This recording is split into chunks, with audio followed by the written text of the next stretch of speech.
m'appelle Marie Bernard, je suis la directrice de l'innovation et du knowledge, donc le savoir et le savoir-faire, au sein du cabinet d'avocats Dentons, qui est un cabinet d'avocats global. Ma responsabilité, elle, s'étend sur la zone Europe.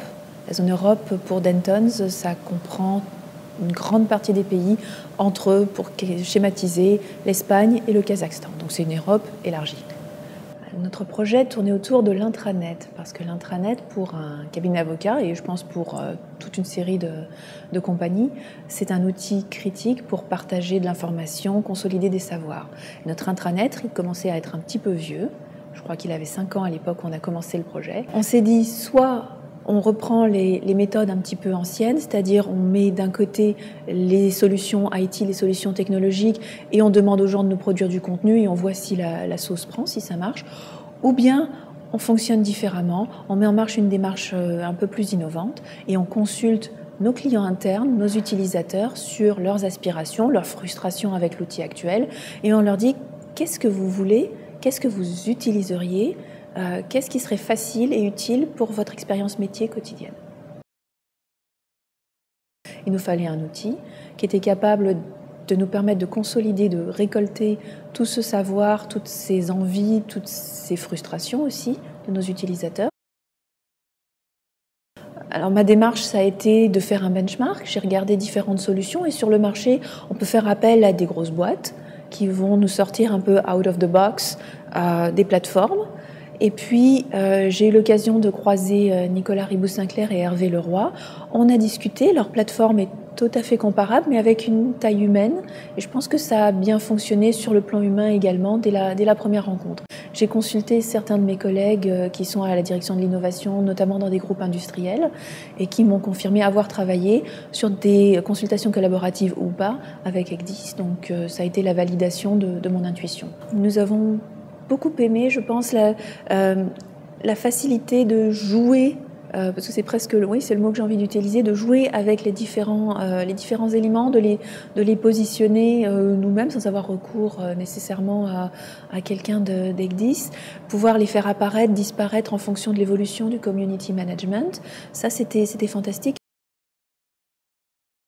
Nous partions avec l'esprit complètement ouvert à tout ce que la plateforme allait nous ramener. Par contre, nous avions des objectifs en termes de participation, d'être capable de toucher les gens, de les sensibiliser au fait qu'ils avaient un nouveau pouvoir entre leurs mains, celui de s'exprimer, de réagir à des idées, de pouvoir élaborer et co-construire cet outil qui est un pivot de notre entreprise.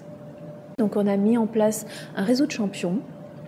Et ces champions, dont le rôle normal est très différent dans la firme, mais ces champions se sont retrouvés très régulièrement, ont été entraînés, sont devenus des super users de la plateforme, et ont eu un rôle éducatif et en même temps un rôle d'amplificateur du mouvement au sein de chaque bureau.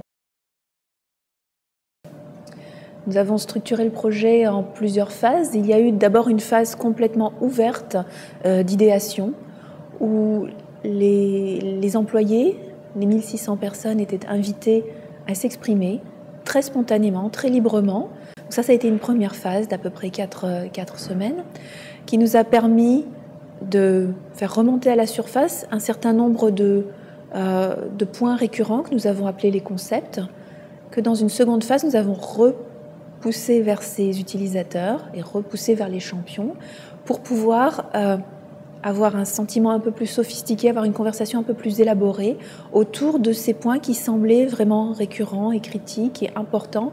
Et les gens ont eu la possibilité, pendant environ 3 semaines, de s'exprimer, c'est-à-dire de publier des commentaires, mais aussi de manière beaucoup plus simple et rapide de liker. C'est resté à chaque instant très humain. L'innovation, ce n'est pas forcément une grosse machine technologique. Par rapport à l'objectif du projet, c'est-à-dire améliorer notre intranet, on a collecté une masse de matière, de retours qui était très très précieuse et qu'on a pu après analyser, ce qui nous aurait pris avec d'autres types d'outils des semaines ou qu'on n'aurait tout simplement pas fait, qu'on n'aurait pas analysé. Nous avons pris toute cette matière, toute cette connaissance agrégée offline, derrière, dans notre petit laboratoire, et nous avons regardé ce qui ressortait sous 2 axes. Un premier axe qui était d'une manière complètement non retravaillée, l'aspiration brute de nos employés. Et un second axe qui était, avec un très fort input de notre département IT, qu'est-ce qui était faisable techniquement, quels étaient les temps de développement associés à chacune des idées, quelles étaient tout simplement les solutions techniques existantes ou à développer. Et c'est ce produit que nous avons présenté sous la forme d'un blueprint au management.